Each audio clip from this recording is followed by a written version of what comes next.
Financial Freedom Podcast. I hope you guys are having a great day. This week on the podcast, we have Axel Meierhoefer. And I know I didn't pronounce it correctly, but I'm close. And I'm going to continue to try those last names because I butcher them. You guys know that. Axel is the founder of Ideal Wealth Grower, and we're going to talk lots of real estate investing right up my alley.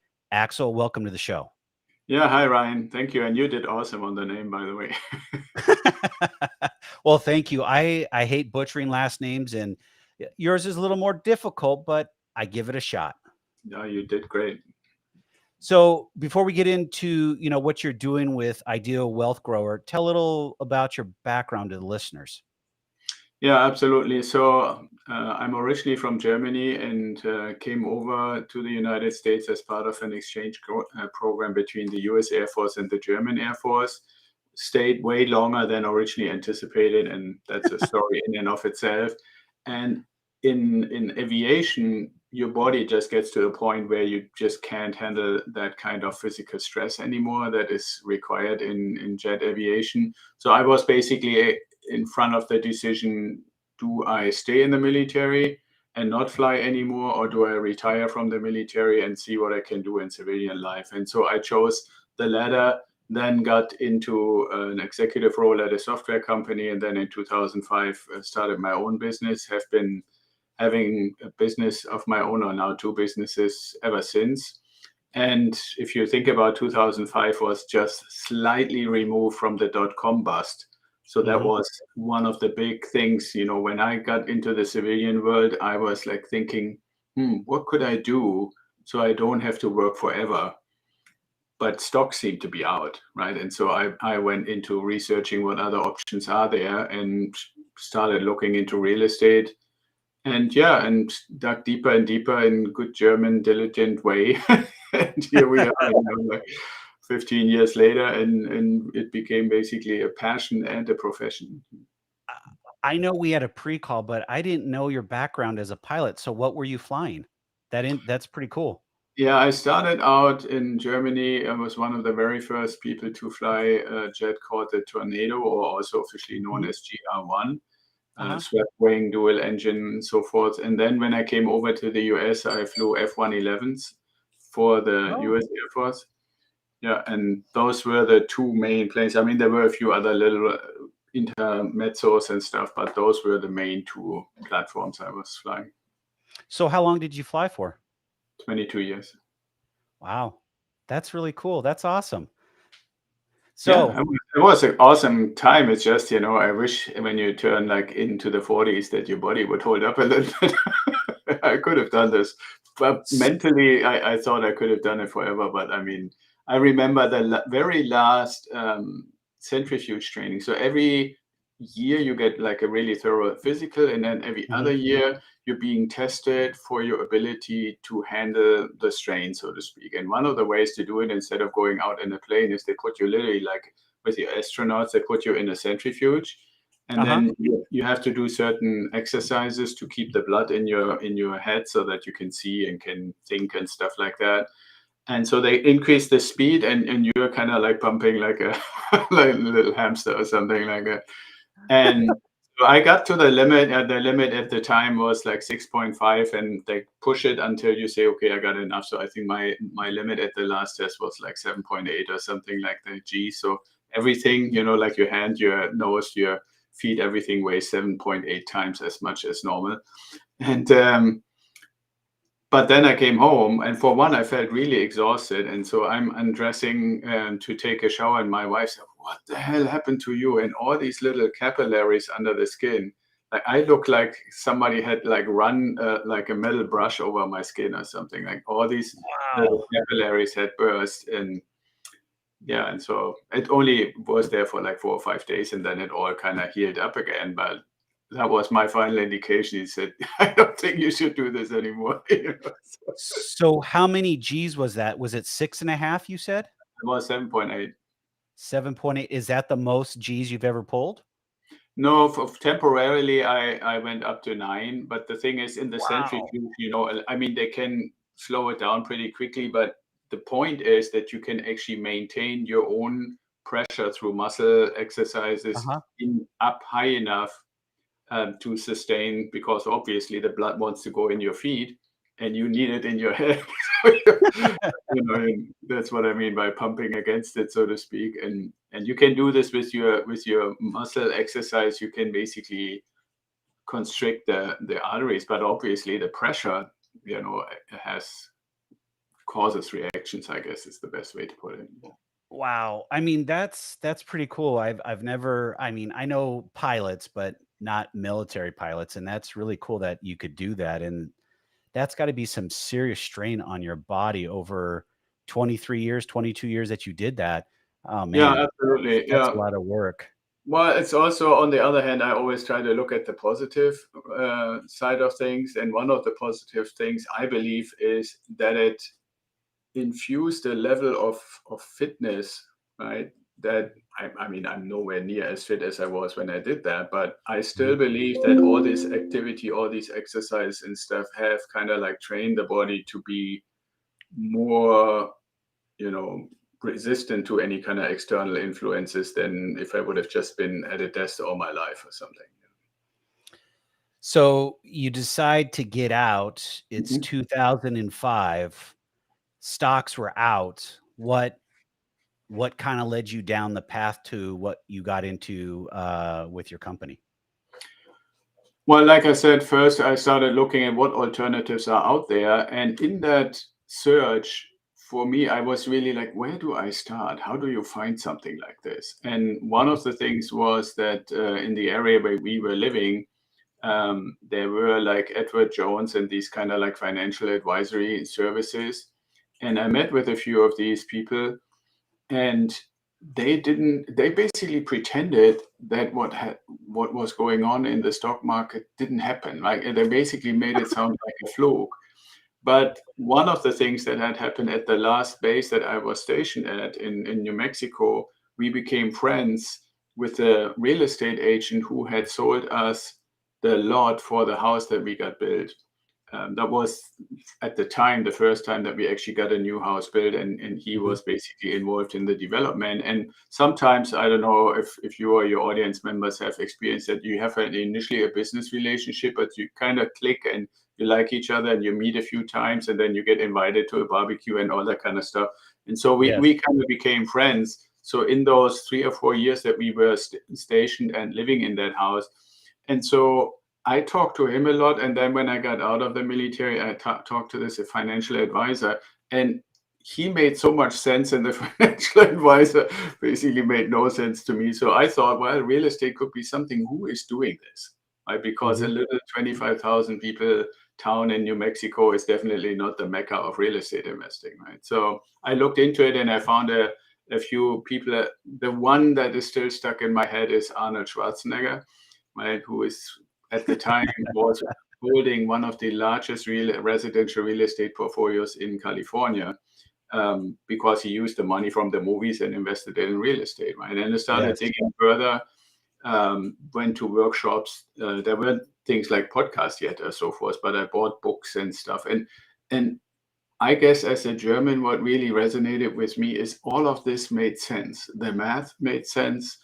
The idea that, Maslow's pyramid, people always need safety, food, and shelter. That will Mhm. not change, right? So for me to say, okay, well, safety I did for 22 years. Food, yeah, I like gardening, but not on that scale. So how about shelter, right? And so got into that, and yeah, basically I did it initially mainly for our family, just to say, okay, I want to build a portfolio so that we ultimately can identify a retirement age that is reasonable. And obviously we made friends outside of the military, and in conversation they were just saying, oh, what are you doing, right? And I unbeknownst, really, would put it, I threw out like jargon, right? Like, I'm Mhm. considering a 1031 exchange. I might be able to actually avoid um, capital gains tax, and I think the deductions will almost balance my initial income from my little consulting company. And people like, what the hell is he talking about, right? And so then questions came up, and I started explaining, and out of that really was wow, you have learned so much about it and you're actually doing it. You should share it with other people. And that was when I said, okay, well, then let's have a website, and started Idea Wealth Grower, because I wanted to have a name that is reflecting what are we really doing in this. Ideal is not just a word, it's also an abbreviation. And so all these things coming together, we trademarked it and so forth. Yeah. And ever since, I've slowly grown like a tribe, as I call it, of people who like to basically take advantage of the path that I have gone down, as well as all the relationships I have formed over the years with lenders, with turnkey providers, with developers, with insurance agents and stuff. So it's not just I can tell you what you could do or what I do, but I'm actually literally connecting people to these relationships. So back to the beginning, what was your very first investment? The first investment, in a way, if you take the strict definition of investment, was the house that we had lived in the last few years of my assignment in the Air Force. Because, like I said, I got recruited in a software company. The house was in New Mexico. Software company was in Santa Barbara, California. So we moved there and had to make a decision. Do we sell the house or what do we do? And I was just starting into real estate investing and realized, well, it was probably better to rent it, which we actually ended up doing. And that was the first time somebody said, oh, this is now an investment property. I didn't know that when you rent it, it became an investment property. But that's basically the first one, was the one that we had built, lived in it ourselves. And for New Mexico terms, a few years later, actually sold it and made a little profit, which is not easy to do in New Mexico. Yeah. So you did that, you moved yourself to Santa Barbara, and then you're starting to build the company. I mean, what are some steps in there? And I'm gonna back up and just kind of say what where I'm trying to get to is a lot of these individuals that listen to the podcast, but also people that are connected to us on social media, they're trying to find ways to invest. And I know we had a conversation about passive investing and so forth, and the differences and nuances and so forth, but they need to have a place to start and understand there's a starting point. And getting there is taking those first steps like you did. I mean, you created your own first rental and it's an investment property. What are some of those steps, and what do your steps look like that started out initially, and then let's start walking that path down the road to where you're at today? Right. Yeah. I mean, one thing I have to say is the times when we did our first investment property that I just described, if you compare that to nowadays, things have changed a lot.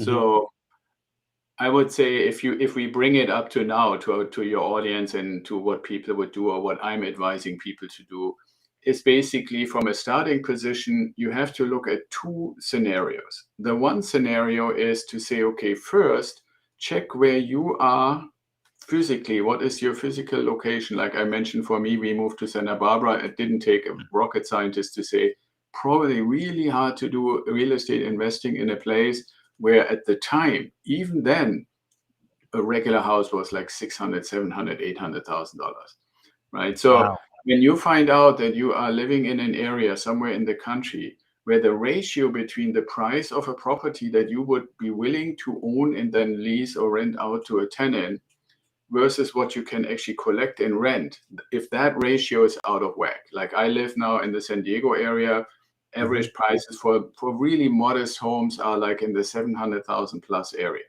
So if I apply the one of the kind of quick check things, and they are not to say this is the decision maker for the property purchase, but it is a starting point to say, is it even worth analyzing? So if I look at this, first thing I look at is the ratio anywhere close to 1%? So if you have a $700,000 house, that would mean I would have to be able to collect somewhere around $6,000 to $7,000 a month in rent, which nobody pays, obviously. No. And there are people who pay that in rent, but then the house is 3 million, right? So, Yeah, so, of so course. that ratio is out of whack. And so if you find yourself in any of those areas where you say, okay, I know what the prices for properties are, and I have an idea, or you can use a tool online to see what are typical rents, or maybe you have been a tenant in the area. If that is not somewhere close to 1%, that means you have to look somewhere else. And what we basically, as part of our strategy, have developed is called the out-of-state turnkey residential real estate strategy. And what it means is Yes, you go out of state. That could be like 500 miles or 100 miles where the next state boundary is, or 1,000 miles or more. But you're going into an area where that ratio, where you can see I can find a $160,000 house and $1,500 a month rent. That's pretty close to 1%. Yeah. And there are still, to this day, I'm just in the process of finishing a purchase of a brand new built house in Memphis, Tennessee, 150 or 160,000 purchase price, and it's renting for 1,400. Right. So that's a good ratio. So that's one thing. Now that's for people who can say, okay, I'm bringing to the starting line a certain amount of savings or a certain amount of money that I converted from stock investments or whatever where you get the money from or got the money from, to invest in real estate. So if you take our $150,000 deal in Memphis, you need somewhere around 30,000, maybe 35,000. Right? If you have that, that's number one. And let me just say real quick, the other option is if you say, I want to do real estate investing, but I don't yet have enough to get started with a full house purchase right away.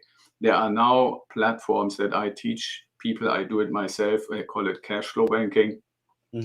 Online platforms where you can have partial ownership in a 3-bedroom, 2-bath house.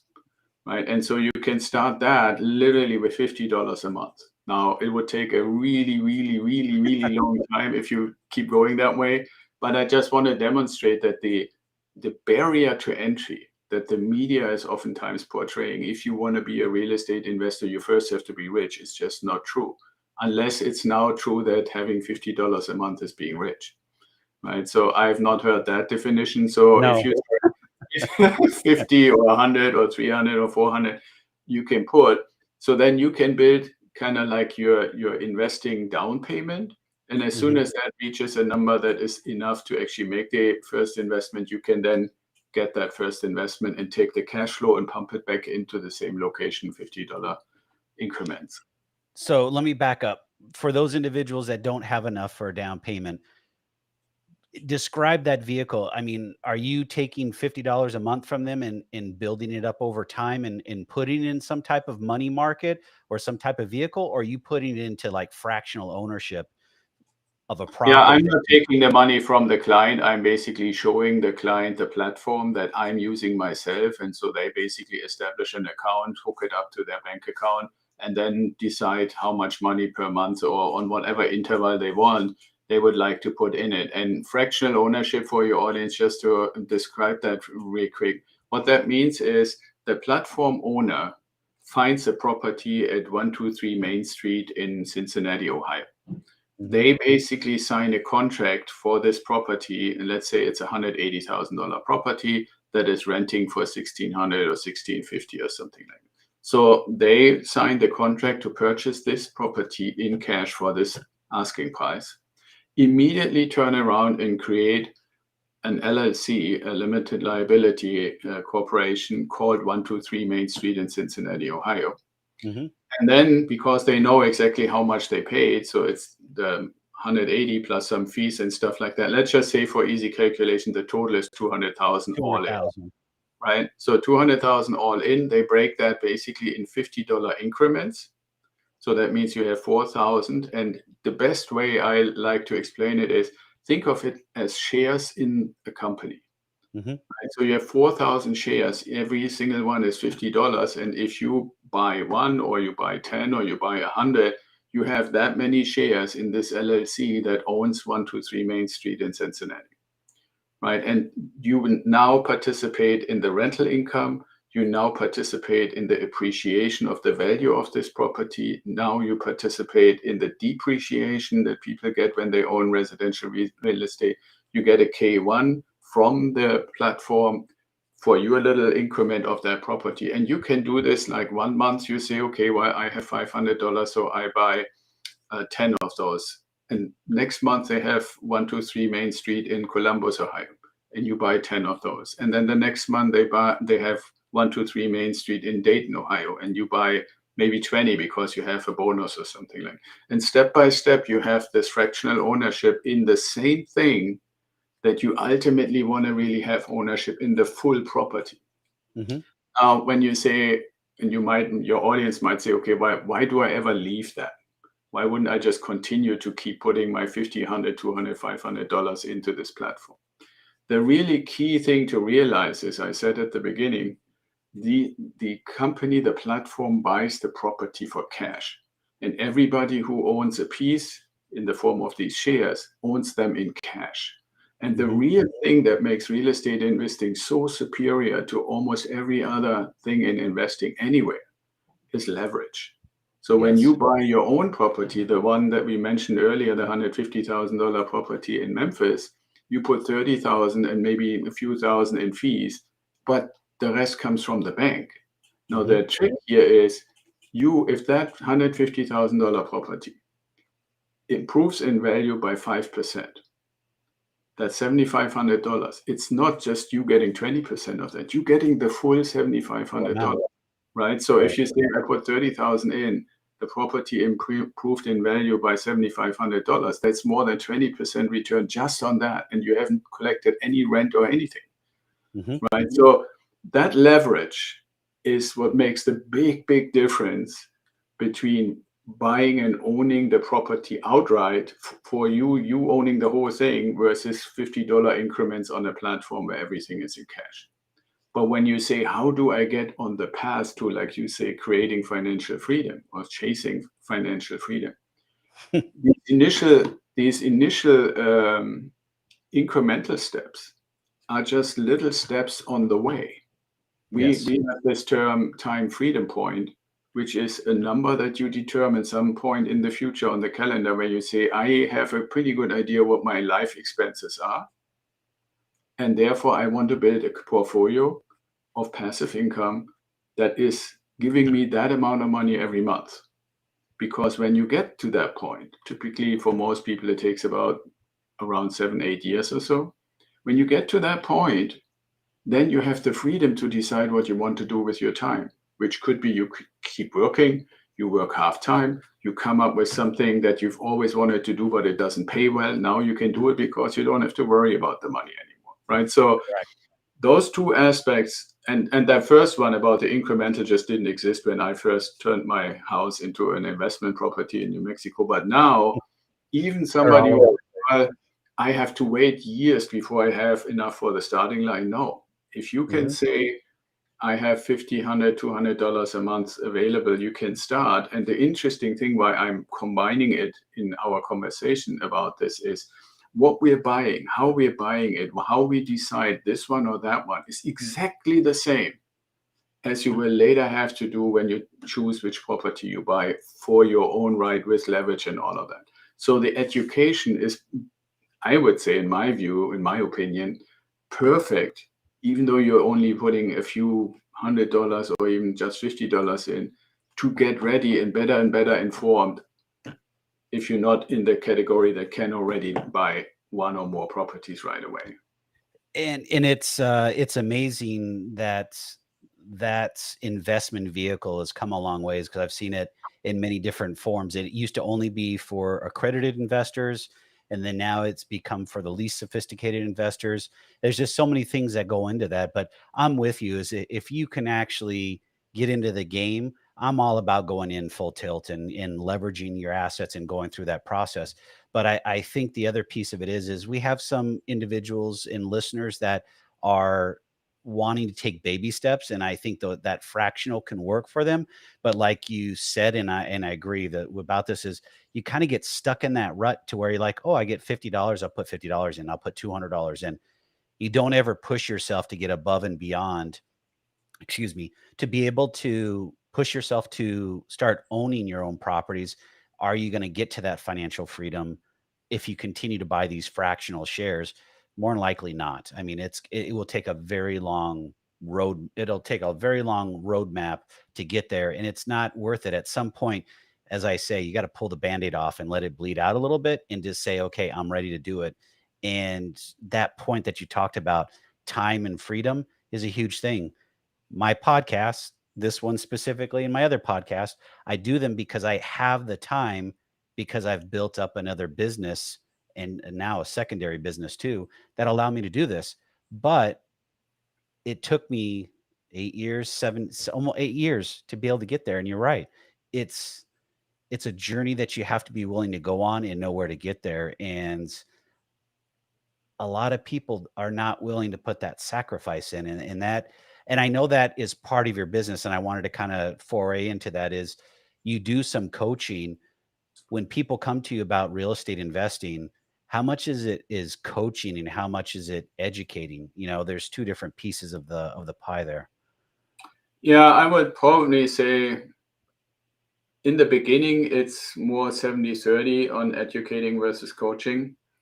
And I believe part of the reason why it is that ratio is because there are so many myths and misinformation that the media Mhm. puts in people's head that it takes quite a bit to kind of first get to a starting point of really truly understanding. And one of the, I really feel there's a big differentiator between somebody say, hey, buy my course and do the course and then you're ready to do your own thing, versus what we do is the education in combination with mentoring, where I'm Mhm. always, if we talk about, for example, this platform we just discussed, I'm Uh-huh. showing literally in a Zoom call, I'm screen sharing my account. So even the new client who has not done anything yet, they look at my account, they can see exactly what I bought, when I bought it, how much rent I get, how it's stuff like that, right? I'm showing the portfolio of my property. So that is a little different than just enrolling into a training program.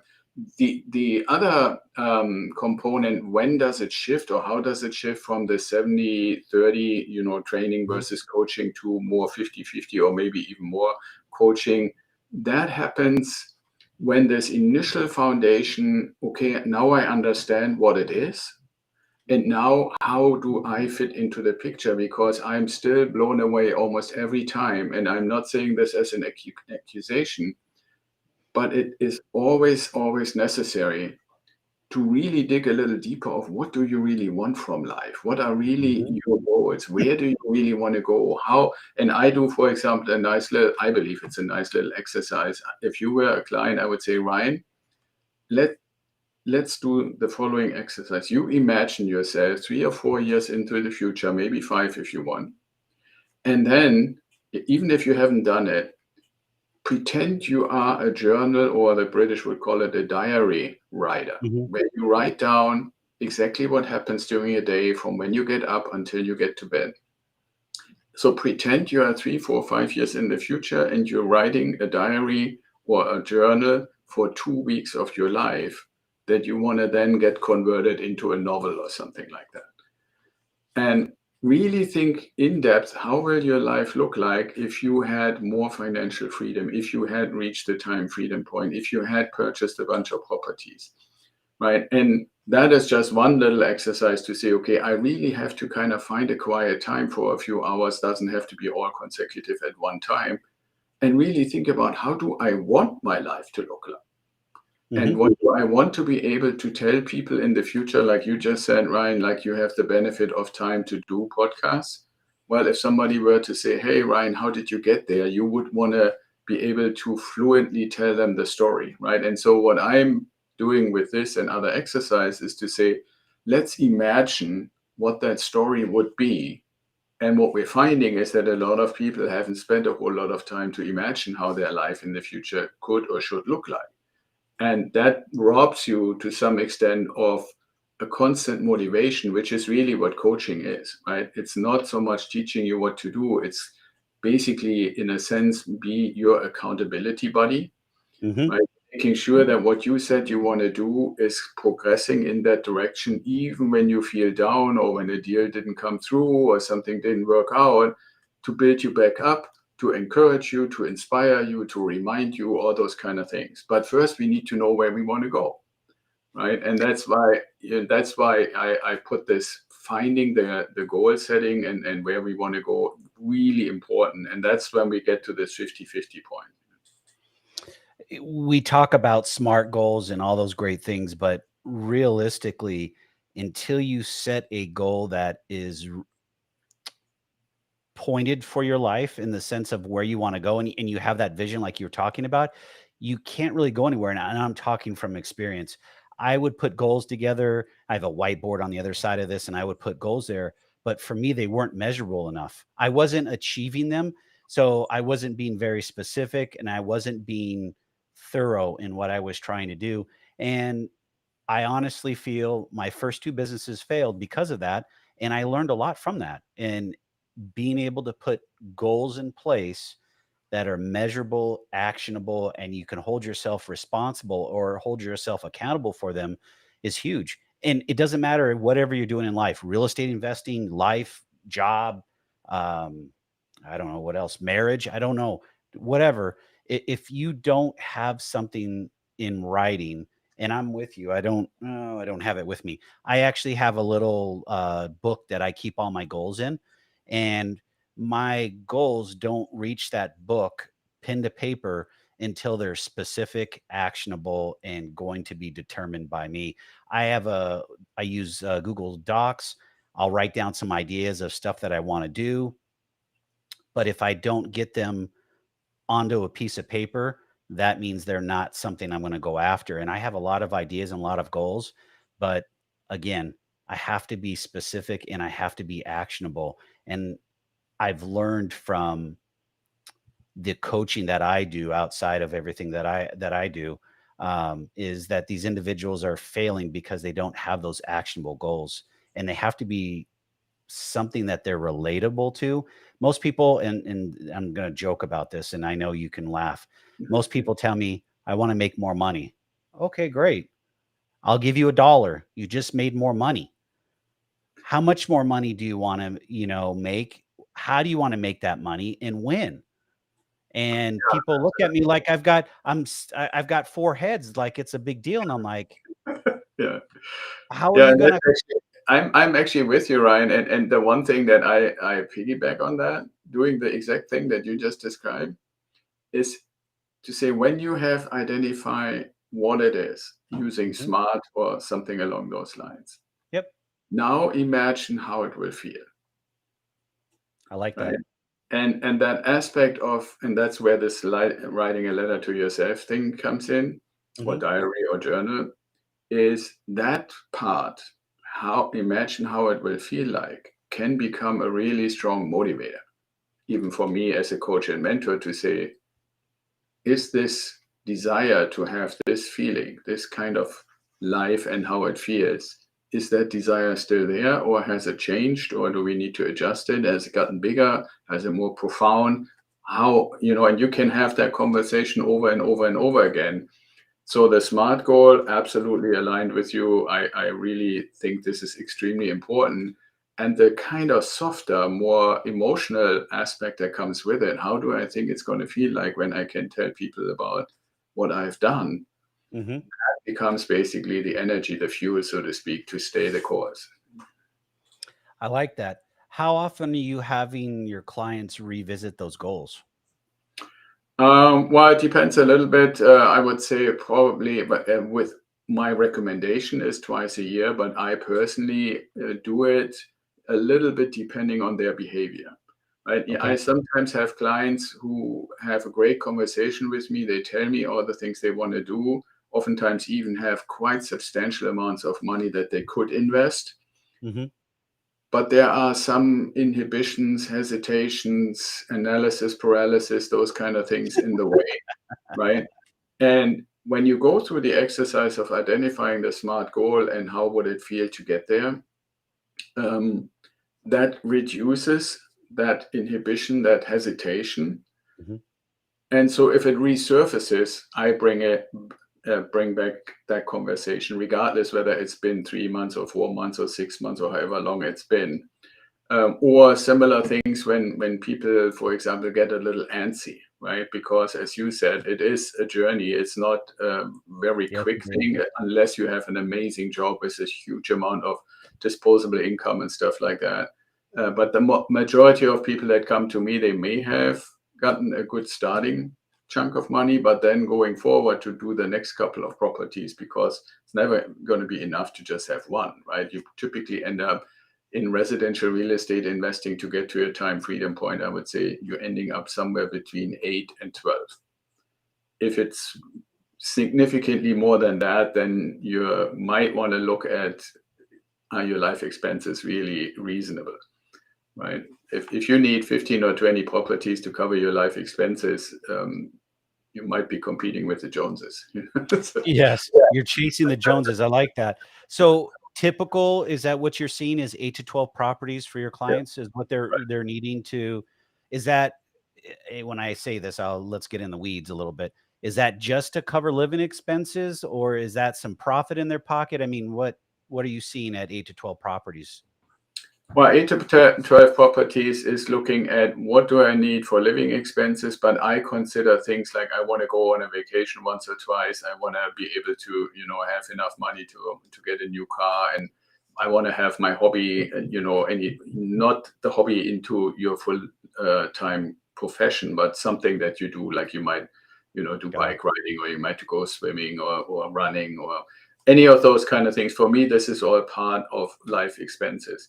But to say, okay, I have to have a new car every 2 years and it needs to be the newest model and stuff like that, that seems to me like you seem to be competing with someone rather than looking at what is a reasonable necessity, right? And that doesn't mean that I say you shouldn't have a good car, but like I have a BMW convertible, right? But I bought it 3 years old for half the sticker price. Mm-hmm. Right. And if you go by, okay, is it a high quality thing? Yes. Are they building it for more than 3 years? Yes. Well, so then if you buy it, Yeah. it's still a high quality thing. But I'm literally at that point, and I like to put things in these relationships. This thing would have cost $56,000 brand new. I paid 24. I basically saved enough money to make a purchase of one of those Memphis houses, almost. Right. So, And and that's, that Memphis yeah. house, that was actually one interesting little thing. That Memphis house, after all the expenses, like for the Mhm. mortgage, for the insurance, and all of that, pays enough cash flow to, if I were to buy the car on a loan, I could pay the loan with that cash flow.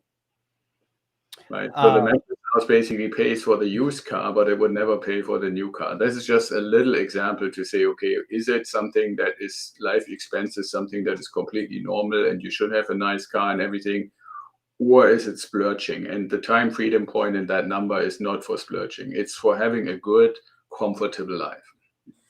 yeah, and not chasing those Joneses, being in debt and having that's a whole nother conversation of living. So Right, but I mean, to bring this back to where we started with these two starting points, I mentioned, like if you don't have the investment ready to go to purchase a leverage property right away, you can start with as little as $50 a month.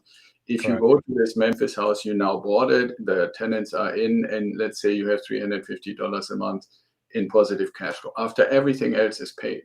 Hmm. Well, where do you put it? Well, obviously, in my tribe, in my community, I say, well, you just put it right back into those incremental ownerships. That's 7, they call it tokens or chips or shares, whatever term you want to Hmm. use, that you can get every month from this property. And guess what? These properties are also performing at like 8, 9, 10% cash on cash return, Hmm. right? So you invested the money, you got cash flow out of the money, you put it into 7, 8, 9, 10, however many tokens every month at 9%, let's say on average.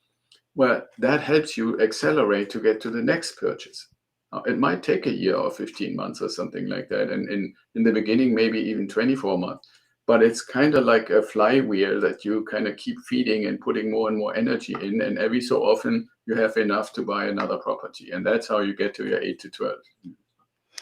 And that's all about being persistent and consistent. And you're talking about people not being patient either. And it's Yeah, amazing that's what why you happens. need an accountability body, like we said earlier, right? Where I'm saying, okay, and sometimes people, come up with all kinds of crazy ideas how to buy their third, fourth, fifth property because they get addicted, right? So it's sometimes you need to kind of get them going.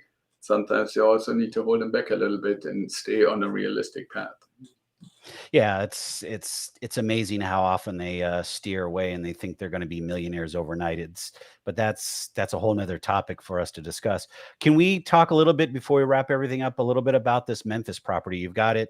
You've got my interest in it. It'll help the listeners kind of listen a little bit about it. Right.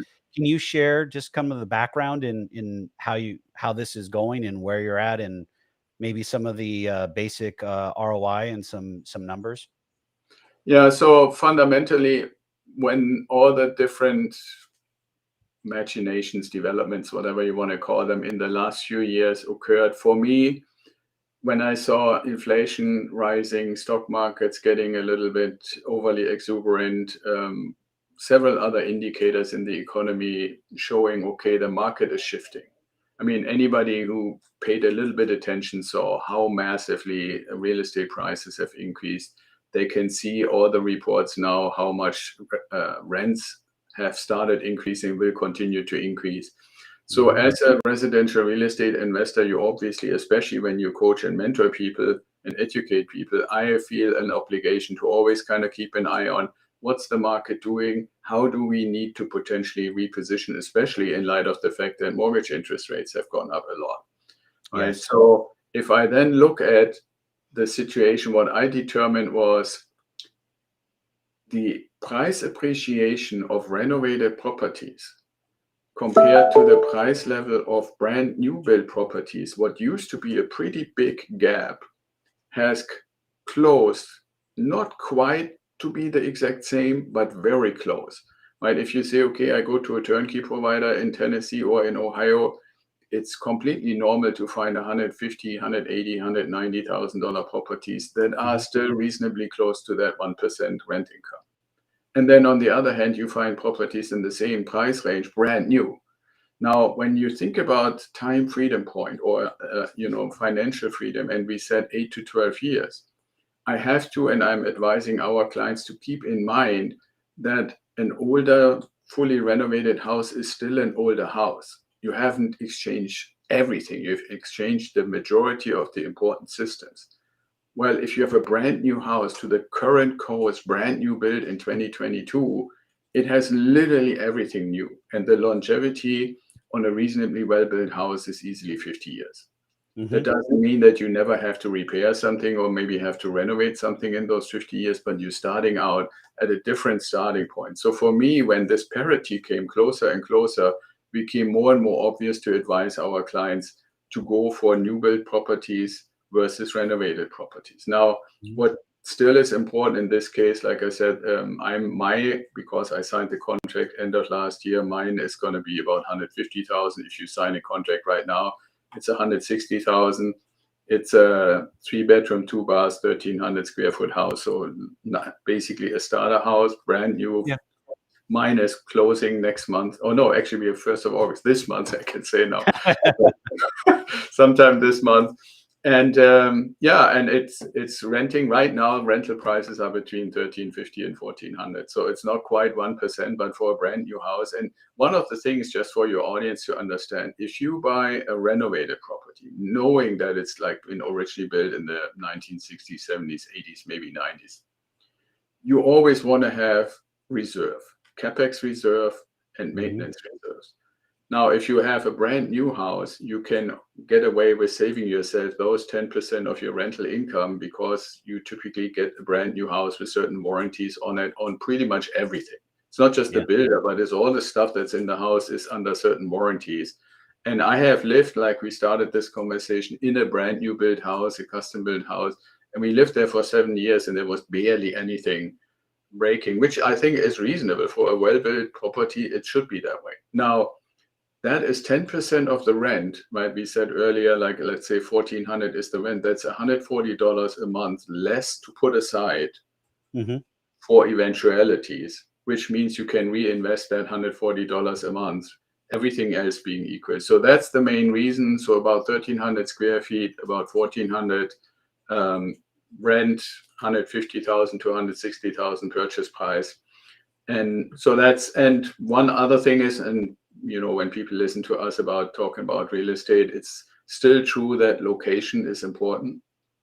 And so Memphis as a community is very well known in the United States as one of the more stable rental markets, not just for the level of rent, but also how many people rent versus how many people own.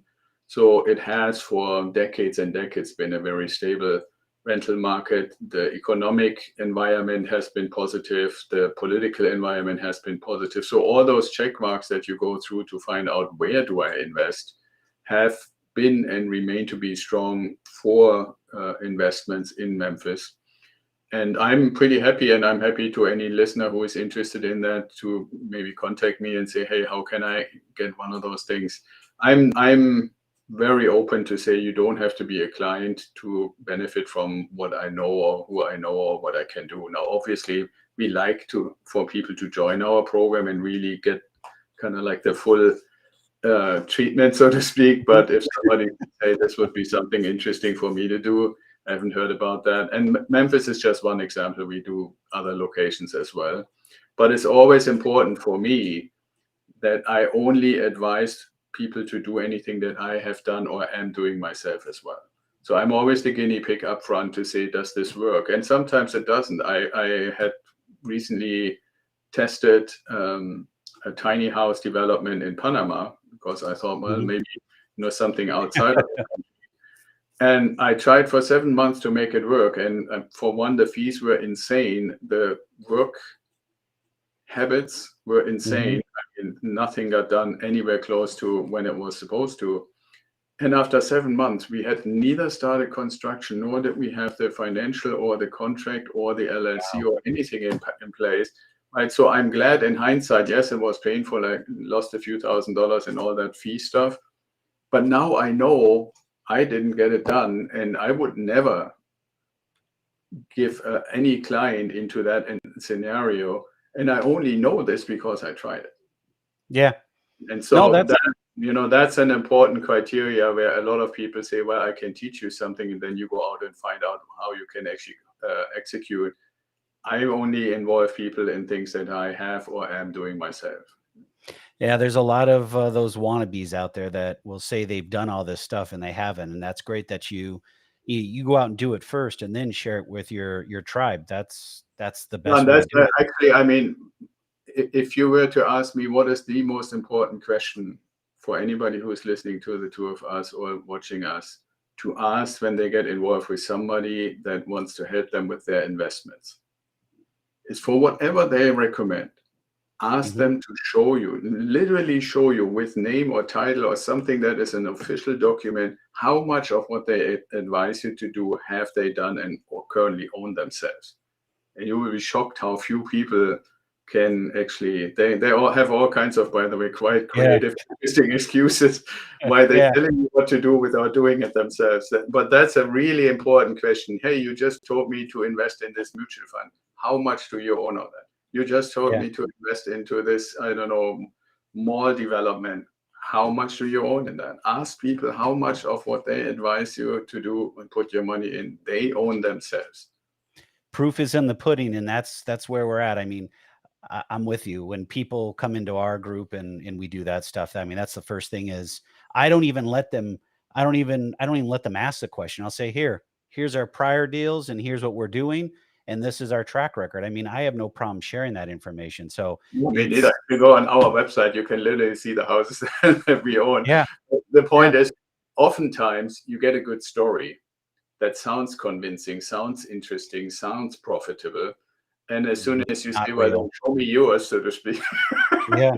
Yeah, it's sad, but there's a lot of people out there. You see them Yeah, on social media, see it all over the place, and they're charging, tens of thousands of dollars, to show people to do something that they've never done, and it's horrible. So, yeah. But I'm that question comes right after the one, why you're doing what you're doing, right? yeah, Because I mean, you exactly. said you do podcasts because you can afford to have the time. I do the same, and I basically keep the number of people that we allow into our program very limited because I'm not doing it for the money. I'm doing it to help other people achieve their goals, but not at the 10 hours a week, 10 hours a day job, right? I mean, I Yeah. did that. I've been there, but that's not really the intent anymore. And that's kind of when you get to financial freedom, you have to have the ability to make those choices. Right. By But far. most of the people that potential customers encounter, they're doing it purely for the money, even if they Mhm. have no connection or no investment of their own in what they're pitching. It's the greed factor, as I say. It's sad, but it's out there, and that's just what it is. But the other side of that is, I mean, I'm a for profit, you're for profit. You hear about making profit, but not at the expense of people that your clients or people you're working with. You're doing business right, and in this industry is loose at times, and now that we're going in kind of a cyclical change, it's going to get a little more crazier. I mean, I was in the other side of this in 2007, 2008. I was in the heat of it in Vegas, and that's how I learned note investing. I know we talked about that, but we'll wrap up. But it was just that way, cutthroat greed, and it hurt a lot of people. And I think we're going to have a little bit of that today, going forward. How bad it gets, I don't know. I mean, no one can tell you. I mean, here out in Phoenix, we've had houses sit on market. We've gone from, instantaneous to 10, 15 days. Now 65% of houses on the market have had a price cut. Now houses from listing to sold have lost almost $40,000 in price. I mean, so there's changes here in these hot markets.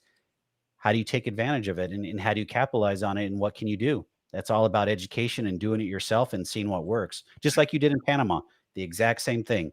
You got to find out what works, and then you share it once you actually have the success. Yeah, absolutely. I'm totally with you. And I think it's also important when we spoke earlier about smarter goals or smart goals. Mm-hmm. When you have a goal and this is, I think, a really, really important paradigm shift that people are struggling with sometimes. When you talk about financial freedom, or I talk about the time freedom point, Mm-hmm. what is sometimes misunderstood is that these are stepping stones to the actual goal. Right? When I say I want you to describe how it feels after you accomplish the stepping stone, because the point is not what are all the things I need to do to get to the time freedom point or to get to financial freedom.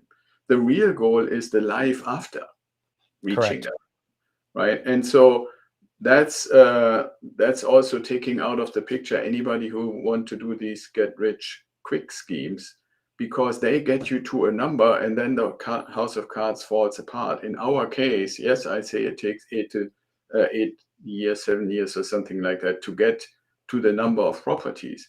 But when you reach that passive income number, your properties are still there and they're hopefully there forever. You will Mm-hmm. turn them over into a trust and then have your kids and their kids and so forth, generations benefit from. Generational The wealth. Yeah. on those, if you say like I have 8, 10, 12 properties, guess what? The year after you reach your time freedom point, rents will increase again. Your cash flow will increase again. Your passive income will increase again. And this will continue at different varying percentages on and on and on. The same thing with properties. Go back and ask yourself, how much is a property that somebody bought 12 years ago worth now? What about 20 years ago? What about 30 years ago? If you go like 30 years, it's almost laughable. Right? You could buy 30 years ago in Phoenix, you could buy easily nice houses in nice areas for 100,000 or less. Right? And now they cost $1 million, or more. So, Or you more. know, Yes. or more. But the point about it is, if you own them, you have the equity. You have probably done 5 HELOCs in the last 30 years and bought, instead of that one, you have probably 10. And Yes. all of them must keep performing both in appreciation more or less over time and on cash flow through rental income more or less over time. So it's important. The financial freedom point or the time freedom point is an important milestone. Mm-hmm. But the goal is the life after that. And that's why we want to invest in something that maintains or it keeps increasing its value and doesn't fall apart after 10 or 12 years. Agree. New homes in land. I love land. I have been into land for a while. So They don't make more of that. That is actually no, limited. they don't. The man upstairs is not making more. Well, Yeah. Axel, I thank you for coming on. How can everybody get a hold of you if they want to talk to you? Well, the easiest is you can go in Google and put in ideal wealth grower, or you go to the website idealwealthgrower.com. Within like about 30, 40 seconds, it pops up and says, do you want to have a call? And you set that up and we talk. Okay. I will also link it in the show notes so people have it and all that information. So we'll go from there. Axel, it's been a great conversation. I enjoyed it. Some great, interesting concepts, points, but also the basics on goal setting and understanding where you want to go in life. So I thank you for that. Yeah, thank you for having me, Ryan. You're welcome. Thank you.